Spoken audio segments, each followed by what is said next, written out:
இந்த மாதுளம் பழத்துக்கு ஏன் பேரு மாதுளம் பழம்னு வந்துச்சுன்னா மாது உண்ணும் பழம். ஆண்களுக்கு இல்லையா அப்படின்னு ஒரு கேள்வி கேட்பீங்க. கேட்கணும், கேட்பாங்களே நம்ம மக்கள் கேட்பாங்க. ஆண்களுக்குன்னு கடவுள் படைச்சிருக்கிறார் பேரீச்சம்பழம். செயற்கை உரத்தை போடாதீர்கள். இயற்கை உரம்னா என்னங்க? ஆட்டு சாணம், மாட்டு சாணம், ஆட்டு புழுக்கை, மாட்டு சாணம்.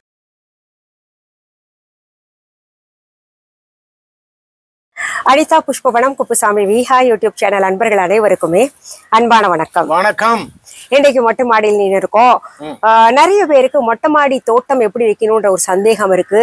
அப்புறம் எங்க மொட்டை மாடி தோட்டத்துல புதுசா விளைந்த பொருள்களை எல்லாம், அதாவது புதுசா விளைந்த காய்கறிகள் பழங்கள் வச்சு பார்க்க போறோம். அதற்கு முன்பாக இன்றைக்கு பிறந்த நாள் மற்றும் திருமண நாள் காண இருக்கின்ற அனைவருக்குமே எங்களுடைய வாழ்த்துகள். உங்களுடைய வாழ்க்கையில நீங்க அனைத்து நலங்களும் வளங்களும் கிடைக்க பெற்று நீடூழி வாழணும்னு நான் இறைவன் கிட்ட பிரார்த்திக்கிறேன். இந்த காணொலியை காண்கின்ற அனைவருக்குமே இந்த நாள் இனிய நாளாக அமையட்டும். இன்னைக்கு நம்ம என்ன பண்ணலாம், மாதுளை நிறைய பாருங்க, ஒரு செடியிலேயே பக்கம் 2 செடி இருக்கு. மாதுளம் பழம் நிறைய காய்ச்சிருக்கு. இதுல நிறைய பேர் ரொம்ப நாளா நம்ம யூடியூப் சேனல்ல கேக்குற கேள்வி, இப்ப நான் வந்து என்ன தெரியுமா, எந்த இடத்துல இருக்கேன்னா உங்ககிட்ட கேள்வி கேட்பேனா, நீங்க பதில் சொல்றீங்க. பதில் சொல்றவங்களுக்கும் ஞானம் இருந்தாதான் சொல்ல முடியும். அதனால என்னன்னா, இந்த மாதுளம் பழம் செடி வைக்கிறாங்களாம், ஆனா பூ கொட்டி போய் பூலையே கொட்டி போயிருதுன்றாங்க.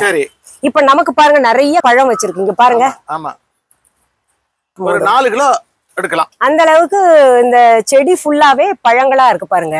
இந்த மாதுளம் பழங்கள் எல்லாம் நாட்டு மாதுளைன்னு கூட சொல்லலாம். நம்ம நிறைய பயணம் கச்சேரிக்கு பண்ணிட்டு வரும்போது பாத்திருக்கோம் வழியில. இந்த மாதிரிதான் நாட்டு இந்த மாதுளம் பழம் இந்த அளவுல வச்சிருப்பாங்க, குவியலாக இருக்கும். அது வந்து ரொம்ப சுவையாகவும் இருக்கு, இயற்கையான சுவையா இருக்கும். நான் பூச்சி மருந்து அடிக்காம இருக்கிறது, நம்மளோடதான் அப்படிதான் பூச்சி மருந்து அடிக்காம தான் வளர்க்குறோம் இல்லையா. இது ஏன் பூ கொட்டி போகுது? முதல்ல இந்த மாதுளம் பழத்தை பத்தி சொல்லிடுறேன். இறைவன் நமக்கு கொடுத்த பெரிய அருமருந்து, அது குறிப்பாக பெண்களுக்குன்னு கொடுத்த அருமருந்து 2. ஒன்று சோத்துக்கத்தாழை, மற்றொன்று மாதுளம் பழம். இந்த மாதுளம் பழத்துக்கு ஏன் பேரு மாதுளம் பழம்னு வந்துச்சுன்னா மாது உண்ணும் பழம். அதை வேகமா சொல்லி பாருங்க. மாதுளம் பழம், மாதுளம் பழம், மாதுளம் பழம், மாதுளம் பழம், மாதுளம் பழம், மாதுளம் பழம், மாதுளம் பழம். எப்படி சிற்றம்பலம் சிதம்பரம் ஆச்சோ, சிற்றம்பலம் சிற்றம்பலம் சிற்றம்பலம் சிற்றம்பலம் சிதம்பரம் ஆச்சு, அது போல மாது உண்ணும் பழமானது மாதுளம் பழம். அப்ப ஆண்களுக்கு இல்லையா அப்படின்னு ஒரு கேள்வி கேட்பீங்க. கேட்கணும், கேட்பாங்களே நம்ம மக்கள் கேட்பாங்க. ஆண்களுக்குன்னு கடவுள் படைச்சிருக்கிறார் பேரீச்சம்பழம். ஆமா, இது மாதுளம் பழத்தை பத்தி நான் சொல்லிடுறேங்க. பெண்களுக்கு ஏன் அது வந்து ஏற்ற பழமாக இருக்கு அப்படின்னு பாத்தீங்கன்னா, கர்ப்பப்பைக்கு ரொம்ப ரொம்ப சிறப்பு. அதனால இந்த குழந்தை பேரு வேணும், சீக்கிரத்துல நமக்கு குழந்தை வேணும் அப்படின்னு நினைக்கிறவங்க, மற்றும் இந்த கர்ப்பப்பை வந்து நல்ல ஸ்ட்ராங்கா இருக்கணும் அப்படின்னு நினைக்கிறவங்க, யூட்ரஸ் ஸ்ட்ராங்கா இருக்கும் நினைக்கிறவங்க இந்த மாதுளம் பழத்தை தொடர்ந்து சாப்பிட்டு வரலாம். இப்ப சொல்லுங்க, குழந்தை பிறக்கணும்னு நினைக்கிறவங்க, அதுவும் ஆரோக்கியமா பிறக்கணும்னு நினைக்கிறவங்க கண்டிப்பா மாதுளம் பழத்தை வாரத்திற்கு 3 பழமாவது உண்ண வேண்டும். சரி, இப்ப இதுல முதல் கேள்வி நான் சொல்லட்டுமா? அதாவது என்னன்னா, நிறைய பேர் கேக்குறாங்க, மொட்டை மாடியில தொட்டியில வச்சு மாதுளம் பழ செடி வருமான்னு. அந்த தொட்டி எந்த அளவு இருக்கணும் அதை சொல்லுங்க நீங்க. தொட்டி வந்து 2க்கு 2 இருக்கணும். 2 அடி உயரம், 2 அடி அகலம் இருக்கணும் குறைந்தது. இது பாருங்க, 2 அடி உயரம், 2 அடி அகலம். அப்பொழுதுதான் இவ்வளவு பழங்கள் கிடைக்கும் உங்களுக்கு. அது மட்டுமல்ல, மாதுளையில வேறு காயாம பாத்துக்கணும். வேறு காஞ்சித்துனா பூ கொட்டிடும். அதே போல உரம் அதிகமாவும் போடக்கூடாது, குறைவாகவும் இருக்கக்கூடாது. அப்ப அதிகமா போட்டா என்ன ஆகும் அப்படின்னா, நீங்க வந்து இந்த இயற்கை உரத்தை எவ்வளவு அதிகமா போட்டாலும் ஒரு பிரச்சனையும் இல்லை. செயற்கை உரத்துல நீங்க 1 கரண்டிக்கு 2 கரண்டி போட்டீங்கன்னா அப்படியே எரிஞ்சிடும். செயற்கை உரத்தை போடாதீர்கள். இயற்கை உரம்னா என்னங்க? ஆட்டு சாணம், மாட்டு சாணம், ஆட்டு புழுக்கை, மாட்டு சாணம், இவ்வளவுதான். அது பஞ்சகவ்யம், மக்கி போன சாணம், அதுதான் உரம். இல்லைன்னா மண்புழு உரம்னு விக்குது, அதை வாங்கிட்டு வந்து அப்படியே மெல்ல ஒரு 4 இன்ச்சுக்கு கொத்திட்டு அந்த மண்புழு உரத்தையோ இல்ல மாட்டு சாணத்தையோ இல்ல ஆட்டு புழுக்கையோ கலந்து விட்டு அப்பப்ப வேறு காயாம நீர் விட்டா மாதுளம்பூ கொட்டாது. மாதுளம்பூ கொட்டுதுன்னு சொல்லிட்டு நீங்க மருந்து அடிக்கணும் சார், அப்படி ஏதாவது பூச்சிச்சு வருது சார் அப்படின்னா நல்லா கேட்டுக்குங்க. வேப்ப எண்ணெய் கொஞ்சமா விடணும், ஒரு 10 சொட்டு வேப்ப எண்ணெய் விட்டு அதை 1 லிட்டர் தண்ணி விட்டு ஸ்ப்ரே பண்ணுங்க. வேப்ப எண்ணெய் என்னாச்சு, அதுவும் மருந்து தான். அதனால மேல பட்டா அது பாட்டு தோல்ல காசு புரிஞ்சுட்டா போகுது, நமக்கு என்ன உள்ளதானே சாப்பிட போறோம் முத்துவ. அதனால நமக்கு நல்ல கனியும் இருக்கும், பூச்சியும் வராது, திடமாவும் இருக்கும்.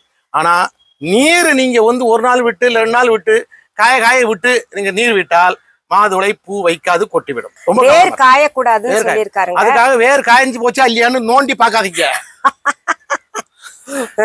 அது அப்படி பண்ண பார்த்தாலே தெரிஞ்சிடும் காஞ்சிருக்கா இல்லையா. ஆமா ஆமா, நல்ல தண்ணி உள்ளர இறங்கணும். அதுதான். ஆமா, அது மட்டும் இல்ல, நம்மளோட சுவாசம், நம்முடைய பேச்சு, நம்முடைய மூச்சு அதுக்கு தேவை. என்னங்க இப்படி சொல்றீங்க? அது வந்து ஸ்பரிசமும் தேவை. ஆமா, இது வரைக்கும் சொன்னீங்க. சரி, அது என்னங்க ஸ்பரிசம்? அது நம்மள முட்டாள் நினைக்கிறாங்க நிறைய பேர் சொன்னா.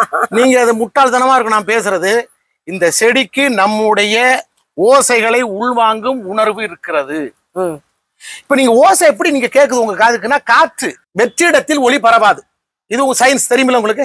வெற்றிடத்தில் காற்று இல்லாத இடத்தில் ஒலி பரவாது. அப்ப காற்று இருக்கும்போது நம்மளோட ஒலியானது அப்படியே போய் இந்த இலைகளில் மோதும். இலைகளில் மோதும் போது அதுக்கு புத்துணர்வு உண்டாகும். ஆகா, மனிதன் நம்மளை வளர்ப்பதற்கு அருகில் இருக்கிறான், அவன் நம்மளை நேசிக்கிறான், அவனுக்கு நாம் கனி கொடுக்க வேண்டும் என்று கனி கொடுக்கும். இது வந்து ஆராய்ச்சி பூர்வமாக சோதிச்சே பார்த்திருக்காங்க.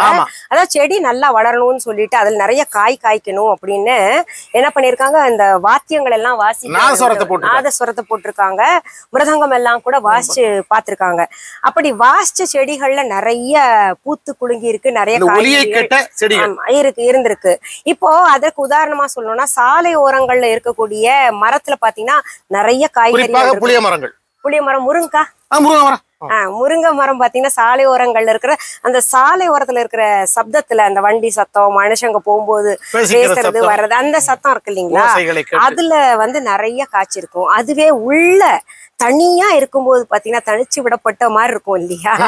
அப்ப பாத்தீங்கன்னா கொஞ்சம் கம்மியாதான் நான் பாத்திருக்கேன். ஆமா, தனியா இருக்க மரங்களுக்கு என்னை தனித்து விட்டாயே மனிதா அப்படின்னு அது கோவிச்சுக்கிட்டு காய்க்க வைக்காதுன்னு இருக்கும். ஆமா ஆமா, அதனால இப்ப மாதுளம் செடியை பத்தி நீங்க சந்தேகங்கள் உங்களுக்கு சரியா இருக்கும் நினைக்கிறேன். பூ ஏன் கொட்டுது, எவ்வளவு ஆழத்துல நம்ம வந்து தண்ணி விடணும், அப்புறம் வந்து எருவெல்லாம் எத்தனை ஆழத்துல, 4 இன்ச்சு சொன்னாரு இல்லைங்களா, போட்டு கிளறி விடணும். கிளறி விடணும். இந்த சந்தேகம் எல்லாம் உங்களுக்கு இந்த மாதுளம் பழம் செடி வளர்க்கறதுல இருக்கக்கூடிய சந்தேகங்கள் போயிருக்கும். உங்களுக்கு உங்கள் சார்பாக நான் கேள்வி கேட்டேன், பதில் அவர் சொல்லிட்டாருங்க. இந்த பதிவை முடிக்கிறதுக்கு முன்னாடி, மொட்டை மாடி தோட்டத்தில் நிறைய விஷயங்கள் பார்த்தோம் இல்லையா, இந்த பதிவை முடிக்கிறதுக்கு முன்னாடி நம்ம விஹா ஆன்லைன் பத்தி சொல்றேன். விஹா ஆன்லைன் என்பது எங்களுடைய ஆன்லைன் ஷாப். இது வரைக்கும் எங்களுடைய Viha online shopping app download பண்ணாதவங்க உடனே பிளே ஸ்டோர், ஆப் ஸ்டோர் போங்க. தமிழ்ல கொடுக்கப்பட்டு இருக்கின்ற விஹா ஆன்லைன் ஸ்பெல்லிங் பார்த்துட்டு டெக்ஸ்ட் பண்ணுங்க, டவுன்லோட் பண்ணிக்கோங்க. இது தவிர viha.online என்கின்ற இ-காமர்ஸ் வெப்சைட்டும் நாங்க நடத்திக்கிட்டு வர்றோம். விஹா கடை சென்னை ராஜா அண்ணாமலைபுரத்துல நம்பர் 10 பாகிரதி தெருவுல நடத்திக்கிட்டு வர்றோங்க. அங்க பொருள்களை நேர்ல பார்த்து வாங்கணும் அப்படின்னு நினைக்கிறவங்க நம்ம கடைக்கு கூட வரலாம். அதற்கான கூகுள் ரூட் மேப் மற்றும் போன் நம்பர், அட்ரஸ் எல்லாமே இந்த டிஸ்கிரிப்ஷன் பாக்ஸ்லயே, அதாவது என்னுடைய ஒவ்வொரு யூடியூப் பதிவுலேயும் அதன் டிஸ்கிரிப்ஷன் பாக்ஸ் ஓபன் பண்ணீங்கன்னா எல்லாமே தகவல்கள் இருக்கும். அந்த உங்களுக்கு லிங்க்ஸ் ஆன டவுன்லோட் பண்ணிக்கிறதுக்கு லிங்க்ஸ் எல்லாம் இருக்கு இல்லையா, அது கூட நம்ம கொடுத்துருப்போம் டிஸ்கிரிப்ஷன் பாக்ஸ்ல. அது தவிர பாத்தீங்கன்னா வெப்சைட்ல இப்ப நிறைய பேர் என்ன சொல்றீங்க, விஹா கடைக்கு எங்களுக்கு வழி தெரியலீங்க அப்படின்னு. வெப்சைட்டுக்கு போங்க, எங்களுடைய viha.online இ-காமர்ஸ் வெப்சைட்டுக்கு போனீங்கன்னா அங்க விஹா கடைக்கான கூகுள் ரூட் மேப் அங்க போட்டிருப்போம். அதை தொட்டிங்கனாலே போதுங்க, நீங்க அப்படியே ஆன்ல வச்சுக்கோங்க, அது பாட்டு கூப்பிட்டு வந்து எங்க கடையில உங்களை இறக்கி விட்டுருங்க.